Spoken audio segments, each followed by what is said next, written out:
And now I have the distinct pleasure of introducing our plenary keynote speaker, Corrie Pitzer.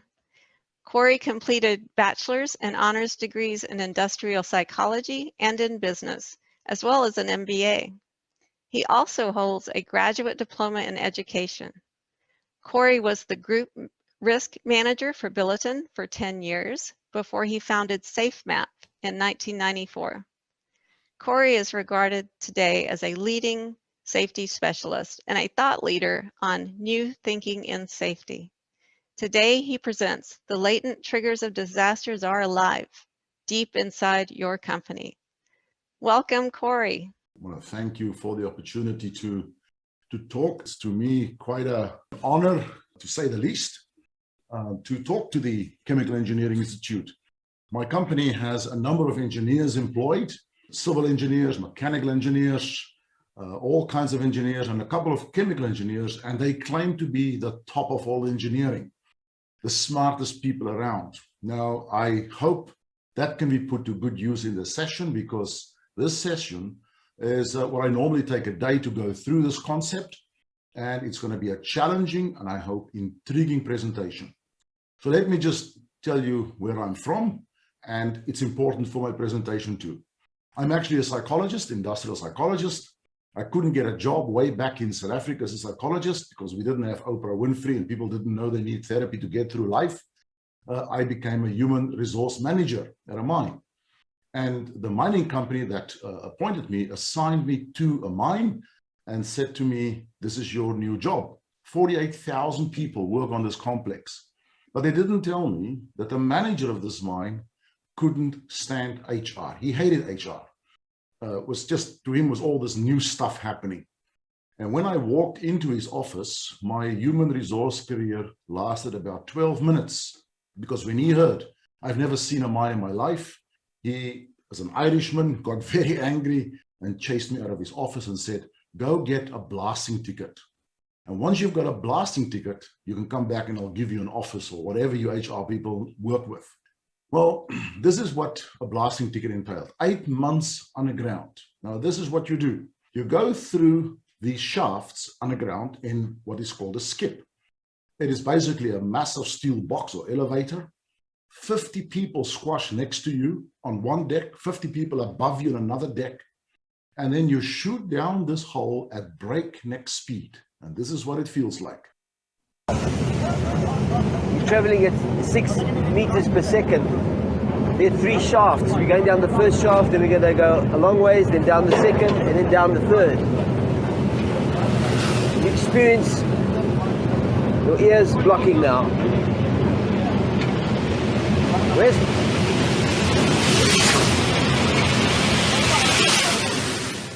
Now, when he said you go down a little bit and then you walk to another shaft, you go down a little bit and you go down, he actually was talking about sinking down that shaft for 3,000 feet. You walk to another shaft, all 100 of you. You get into another shaft and you get another 3,000 feet down. You walk to a third level, you go another 3,000 feet down. And then you walk 2, 3, sometimes 4 miles to your workplace through tunnels that looks like this, and darker as you go, until it's pitch dark and you arrive at your stope. And the only light are the cap lamps. That was my stope, 3.5 feet high, 9,000 feet of rock above my head, 95 degrees Fahrenheit on a good day with good ventilation. It was in this environment that my thinking about safety had been changed forever. I could not figure out, why is it in these 8 months that we would sometimes work extremely well together as a team, great capabilities, and then have accidents, serious ones. And then at other times, we would take risks, drive production, and we wouldn't have accidents. It just didn't make sense that the number of accidents was not connected to me to anything. And this became a lifelong journey for me, a question about safety. What makes organizations safe? And more importantly, are safe organizations safe? Now, what happened in my research, and thank you, Shaquille, for mentioning all those incidents, those catastrophic events, because this is the topic of my research. These organizations are just some of them who had exemplary safety performance before catastrophic events hit them, in which thousands of people died.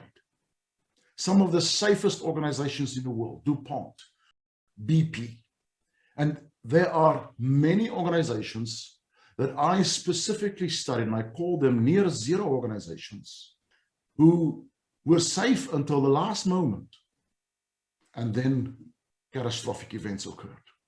In these that I studied alone, over 6,500 people died in 27 cases. It doesn't make sense. Something is wrong if our foremost performing companies have these events. And if you look at what is currently happening in the United States, this is a fresh release from the Bureau of Labor Statistics. We are actually killing more people in the last 10 years than what we did before. The fatality rate is not improving. We are supposed to be safe at the safest point in our history. What is going on? And if you have a look at why do these organizations hit this wall, well, they do that with the same techniques and systems in safety that we've been using for decades. Some of these things are 60, 70 years old, and we still use them. Is that what's turning against us? Has the safety industry, the safety function, got stuck? Just like many times in history, great ideas got stuck at certain points when they became a problem. The horse-drawn carriages. At some point, horse manure in the cities became a health hazard. And we came up with a great new idea, the Model T Ford. And from there, well, too much smoke in the cities. And we developed the catalytic converter. And we had still CO2 hitting our atmosphere. All these were good ideas until they became a problem. We're now at the cusp of electric cars. And in not too long distance future, we will have too much battery waste. And we will probably need new forms of transportation. I want to present to you, and this is going to be challenging, good ideas in safety that failed deadly. Now, the first one I want to present to you may be the most shocking, and that's the Swiss cheese model. We all know the Swiss cheese model. We've used it in so many ways. What could possibly be wrong with the Swiss cheese model? Well, let me put it into context. These are the Lancaster bombers that the Allied forces used in the Second World War to bomb the German forces. And they got shot down. And then they started to look at how can we protect the undercarriages of these planes to prevent them from being shot down.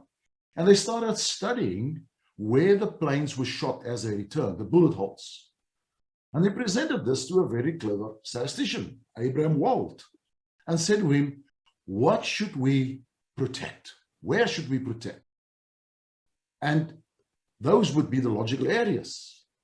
But he cleverly said, none of those areas, because these are the planes that came back. We should protect the areas of the planes got shot that we don't see in the returning planes. And that includes the engines and cockpits and those areas. Now, overlay the Swiss cheese model here. This is exactly what we're doing with the Swiss cheese model. We find the holes and look at all these catastrophic events. All of them had books written about them. People chase after these and look at what went wrong.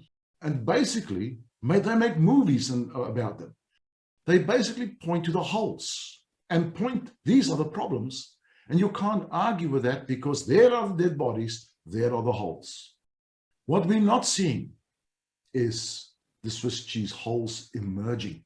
And this is the problem with the Swiss cheese model. It has kept us trapped in a reactive mode instead of a proactive risk focus. But more importantly, it seduced us into thinking that safety is simple. It is like a Swiss cheese model. And that is one of the greatest disservices that the Swiss cheese model created in our thinking. The second one is the almost axiom law, humans cause accidents. And we've been living with this for many decades. DuPont claimed 92% people cause accidents, 92% of accidents are caused by people. We had a whole era for 2-3 decades now that's called behavioral safety, based on the principle that humans are fallible. Now, of course, humans are fallible. They are careless and rushed and distracted, etc. But have a look at the behaviors of these workers fitting a pump. They have to align the pump on a pipe below and align the hole so that they can get the bolt through. And they're working diligently. The job has been designed, and here they go. And then it starts slipping. And they jump out of the way. And immediately, when we analyze this accident and we use whatever we use, 5 whys or whatever analytical tools we use, simple linear tools, we come up with the pump fell because the sling slipped because of poor rigging, the worker probably lacked motivation, the rigger. Or the people were in the line of fire, poor positioning, poor judgment, lack of attention. And human error is what we find. Now, most of the time we come up with reasons like this. They're complacent, negligent, they made poor choices, they're their minds of the job. These are the simplistic analysis of what happens in organizations. At the back end where the injuries happen, what we don't seem to grasp in the safety science is that those accidents happened a long time ago, way upstream. This is just the incident, is just the symptoms of what has gone wrong way upstream in our organization. And unfortunately, we've had a long history in safety science of the focus on prevention of injuries and the focus on people making the mistakes.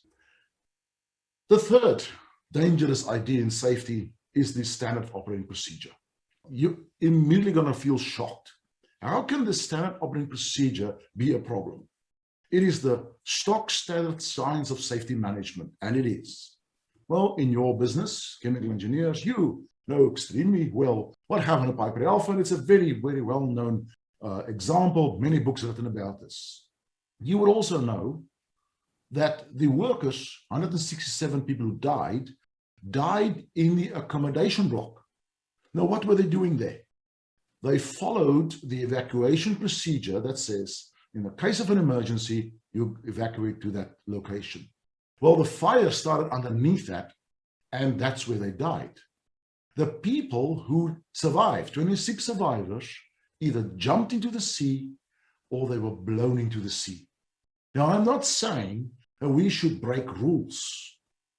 I'm saying that inside the rules, we are falling victim to the cult of compliance. When people are operating in a cult, they drink the Kool-Aid.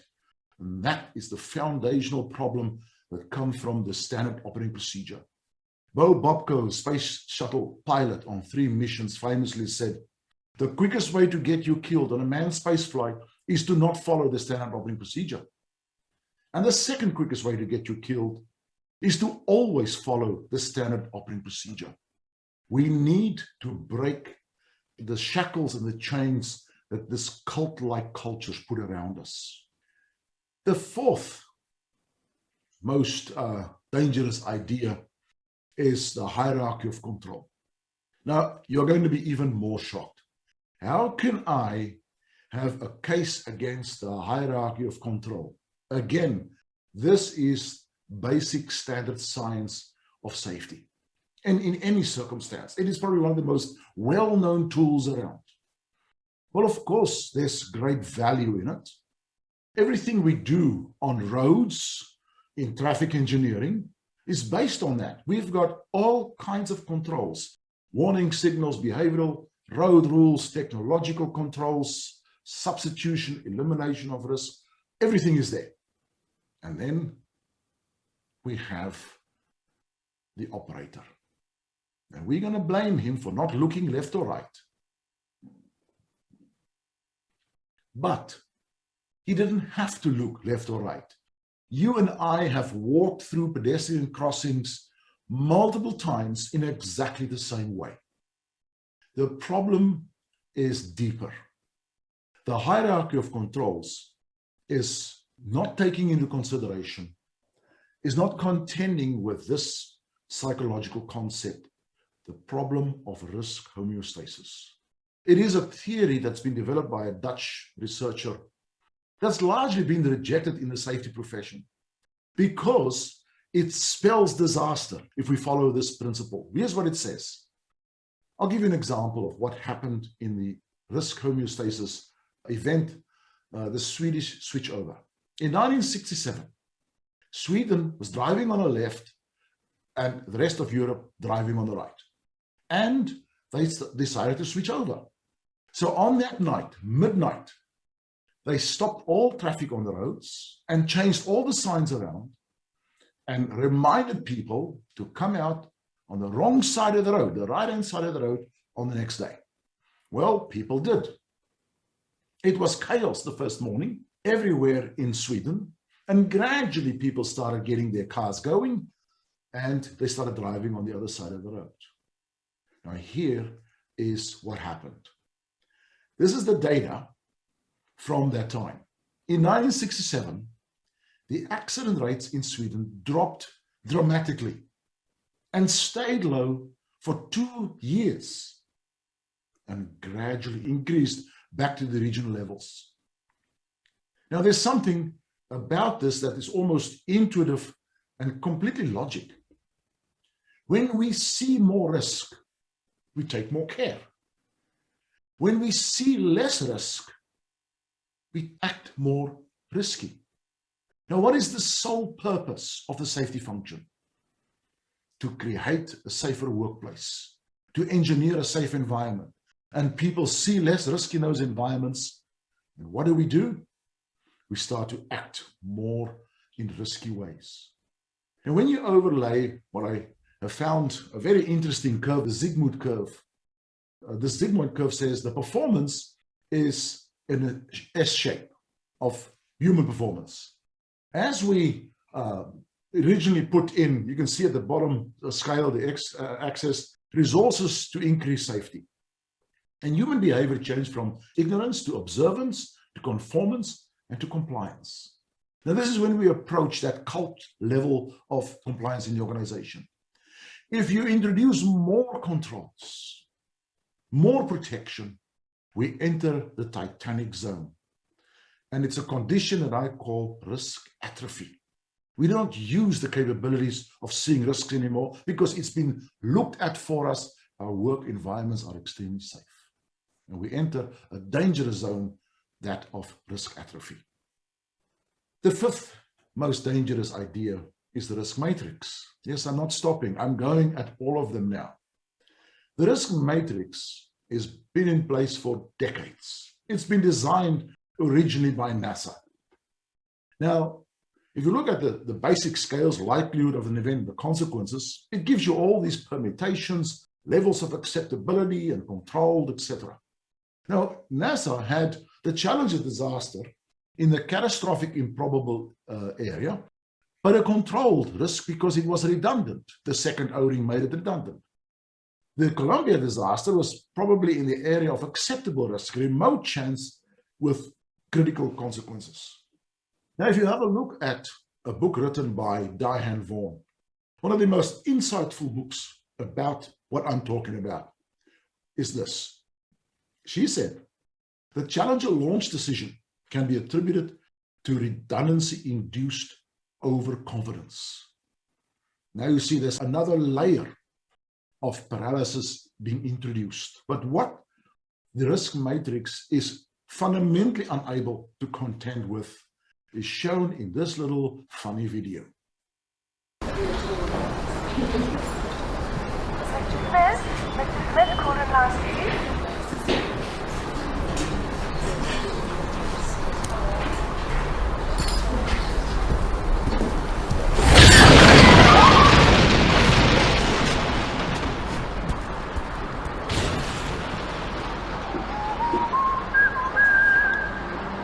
Now that may look a bit comical, but there's a deep truth embedded in here.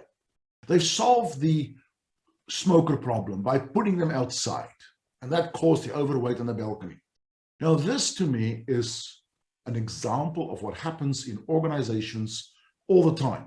And we have actually very little focus on this, where we introduce a rectification of an accident. We learn from an accident, we introduce a change of procedure, a change of system, and we create the conditions and the circumstances for new, different risks. And more often than not, more fatal, more catastrophic. The risk matrix is leaving us with this illusion that we've pinpointed the risk, we've quantified it, we put it in a block, and we have to now just deal with it from that point on. Risk is dynamic. It constantly shifts in the organization in a complex way. The sixth most dangerous idea, and to me, now probably at the pinnacle of danger, of deadliness, is the metrics in safety. We believe very strongly in this old axiom that what gets measured gets done.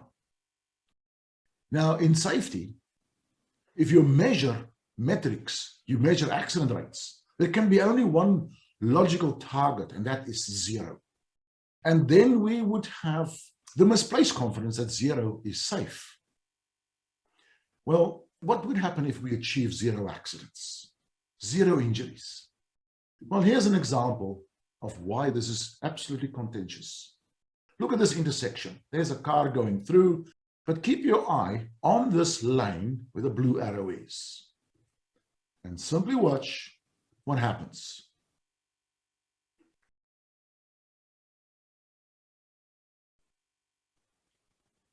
That vehicle, that car, sped through there and didn't touch anything. And only a few people in that area may even know what happened there. Well, think about it in this way. In that environment, everybody arrived alive. Nobody got hurt. This is an oil and gas company slogan. Everyone goes home in the same way they came to work. You probably heard that before. But importantly, it is an injury-free, accident-free, harm-free environment. And this goes back to the original issue with the Swiss cheese, how we just look at these holes in the organization. Now, those holes, there's no holes here to look at in this incident. This graph here is probably, in my mind, the most important graph you'll ever see in safety. This is a recent disclosure. This is the energy industry in the United States. A huge industry employing millions of people. On the left-hand side, you see in terms of DART rate. Now, this is data over 12 years. This is not flash in a pan kind of information. Over 12 years, the organizations that were consistently at the high end of performance, they were outperforming the ones on the right 3 to 4 times in terms of injury rates. Well, here's what happened when you look at the fatalities between 2008 and 2020. The majority of accidents, 21 of the 34, actually happened in the organizations in the top quartile of safety performance, 62%. This is fundamentally flawed. The focus on incidents, on trivial accidents, the obsession organizations have with identifying and driving these numbers down, are they contributing to our inability to actually see the serious risks around us? Well, maybe that is. And this is why I'm saying that, because it's linked to the 7th most dangerous idea in safety. The idea that we can achieve excellence in safety. And not only the idea of excellence in safety as a separate index, also the fact that we want to reward people for being safe. Another famous event in the oil and gas industry is the Deepwater Horizon disaster that you know a lot about. And if you've seen the movie that has been made about this, you probably would have recognized what happened there. The tension in every drilling operation is between doing things safely and doing them fast. Time is money, and this job was costing BP $1 million a day. The day of the accident, BP flew several managers to the Deepwater Horizon for a ceremony to congratulate the crew for 7 years without an injury. For 7 years without an injury. 7 years without an injury. For 7 years without. Now, there's not a mistake in my video. I put a loop in there to emphasize this point over and over. Who in this audience would for one moment believe they worked 7 years on an oil rig and no one had an injury? They clearly lied about it. They pretended to the client BP that they've been so safe because the client demands absolute safety. And surely the management of BP must have known that this is not possible. So the organization pretended to be safe. The client pretended to believe them. And this is what we do in organizations all the time. I've actually went around the world for a mining client in the last 2 years, visit 40 sites in a prevention of fatality exercise. And a bulldozer operator at one of the mines said to me something I'll never forget. He said, when it comes to safety in this company, management is lying to us and we are lying to management. Now, this is what happens in organizations. As we approach that next target, that next achievement, excellence in safety, we increase the fear in the organization to fail. The closer we get, the bigger the fear gets. And this becomes like a membrane that only allows good news and distorted news to reach the top. And down there is the bad news. And that bad news is not allowed to escape. And this is a phenomenon that I call risk secrecy. At Piper Alpha, the manager of Piper Alpha, when he was challenged afterwards, why did you not know of all these deficiencies on your rig before this disaster? His answer was, I thought everything was okay because I never got a report that anything was wrong. Now, this may look very simple, but this is at the heart of a compounding effect in organizations. As you go into what is called risk secrecy. Now have a look. This is very much the sigmoid curve and what happened in Sweden. We're now at increasing accident rates, and it's no different than the level we were there. These typical safety systems and approaches, they're actually turning against us. We are stuck in another era in safety. The sciences, the engineering sciences like yours, have progressed incredibly in your profession, in your disciplines, in safety. We are stuck in 20, 30, 40, and 50 years ago in systems and approaches. And it's giving rise to this seduction of simplicity, like the Swiss cheese model, the illusion of risk control through the risk matrix, the error that people are the error in all focus, in all accidents. This cult of compliance created by the paralysis of protection created by the hierarchy of control, the suppression of risk, and the myth of measurement. We are in a strong, dire need to change. That in what I call deep safety, and understanding that safety is complex, it is uncertain all the time. We need a dynamic focus on latent risk in organization. We have to understand that humans are the strongest link in the safety chain. Nothing can detect and respond to risks like your human being can. And focusing on risk competence and not on risk compliance.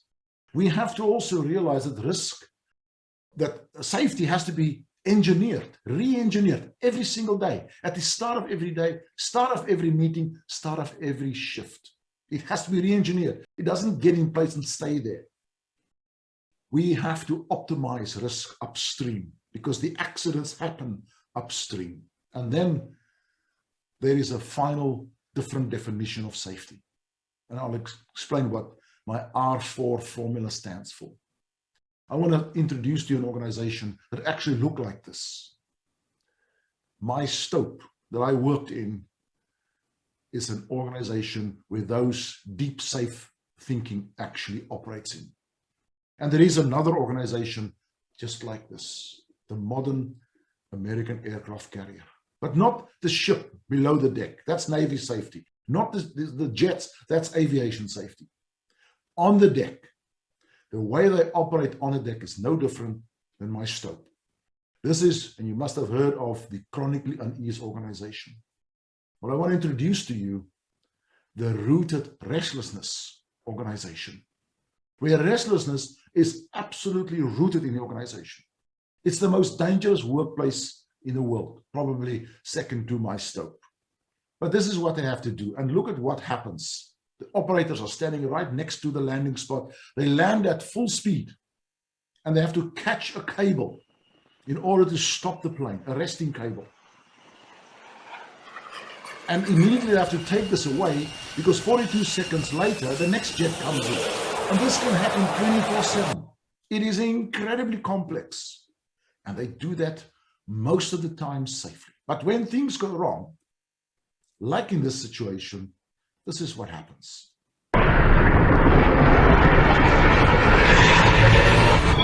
As this single-seat FA-18 Hornet traps, the arresting cable stretches to the breaking point.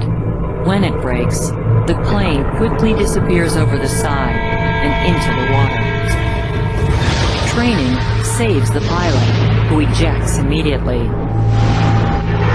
This yellow shirt miraculously jumps the cable as it whips under him, not once, but twice.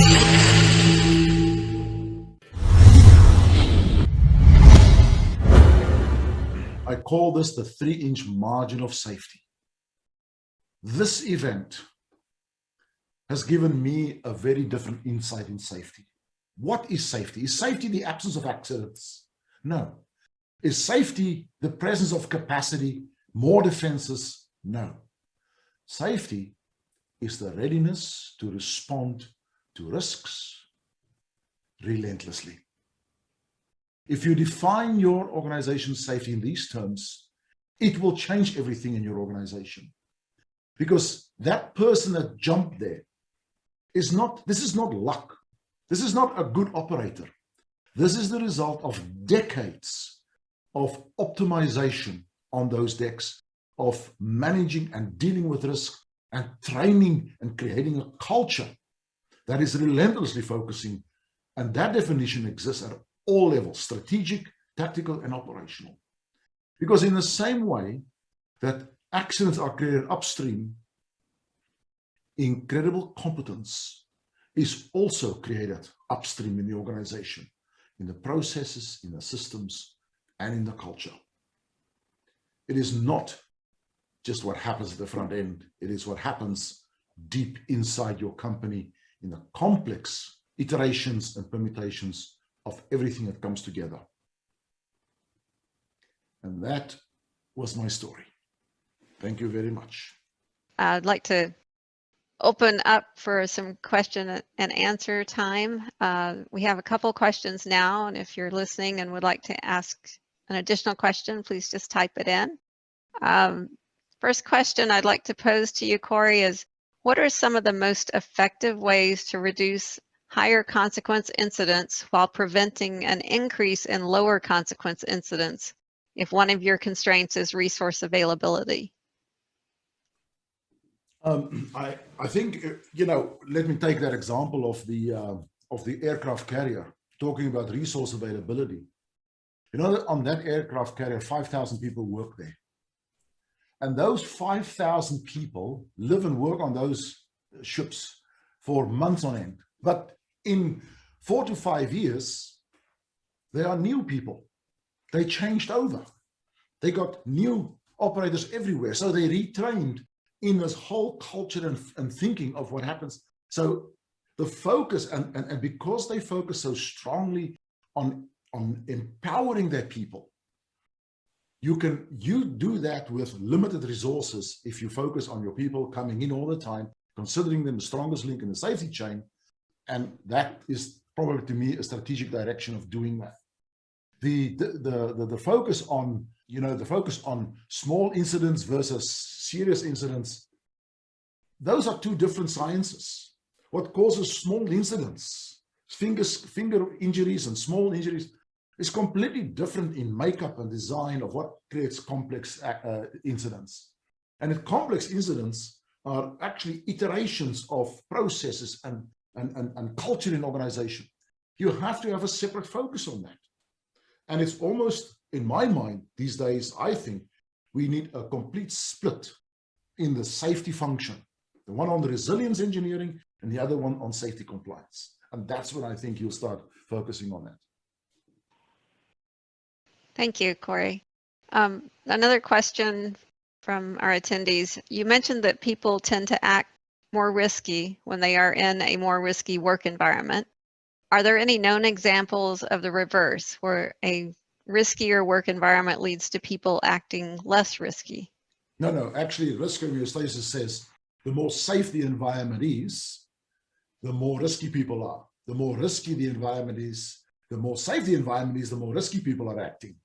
Mm-hmm. So that's the risk homeostasis model.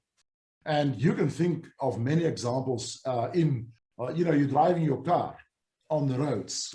If you drive your car on a bright, beautiful sunshine day on a highway, what do?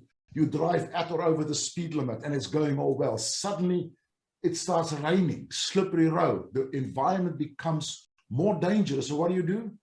You actually slow down. You become more cautious. It's a natural process in every human being. Now, the whole organization does that as well. The whole organization, as they start to grasp safety better and better, manage risk better and better, they actually are becoming more risky in their actions and behaviors. And that's the opposite side of it. So it's a balancing act. Great. This next one, I have the same question, so I'm definitely asking it. Do you have any advice for selling this to upper management who is really focused on the traditional safety concepts like Swiss cheese model and that path to zero for injuries and illnesses? You know, in my experience, the time when senior management sees and buys into this is when you've done an in-depth diagnosis of the cultural forces in the organization that may indicate to these kind of situations. So when we do a cultural diagnosis in organization, that actually shows up. And if it doesn't show up, fine, you've got an organization that's focused on the right things, relentlessly so. But if you identify in the organization the clear barriers for people to speak up, and we do that with analysis and it shows up very clearly, in those circumstances, my experience of the executives in organizations are they're very smart people, and they are actually functioning in terms of the advice they're getting. So maybe we should have a look at how do we structure the safety function in the organization, not as a separate entity, but how do we actually, look at what happened with the quality movement many years ago. The quality function was just like safety. It was, it had its own gurus, it had its own department, everything. Where is it today? It's completely disappeared because the operational managers, the executives, took it away from the quality people and put it inside the operations. That's exactly what needs to happen with safety. But we need that impetus. We need that stepping stone into it, and that is not an easy task. Great. I think one more question, then we'll wrap up. What are best practices or recommendations to teach and/or train on readiness?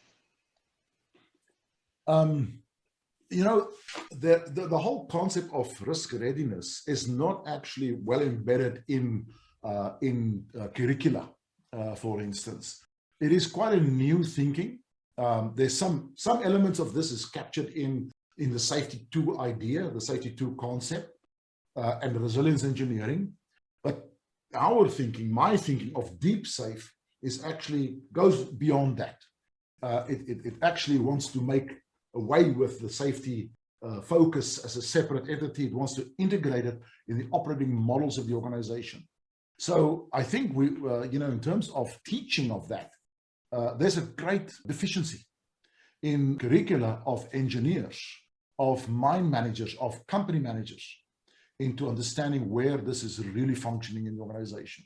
So that's a difficult one to achieve. Thank you, Corrie, and thanks for sharing your thoughts and really kicking off our conference in such a great way.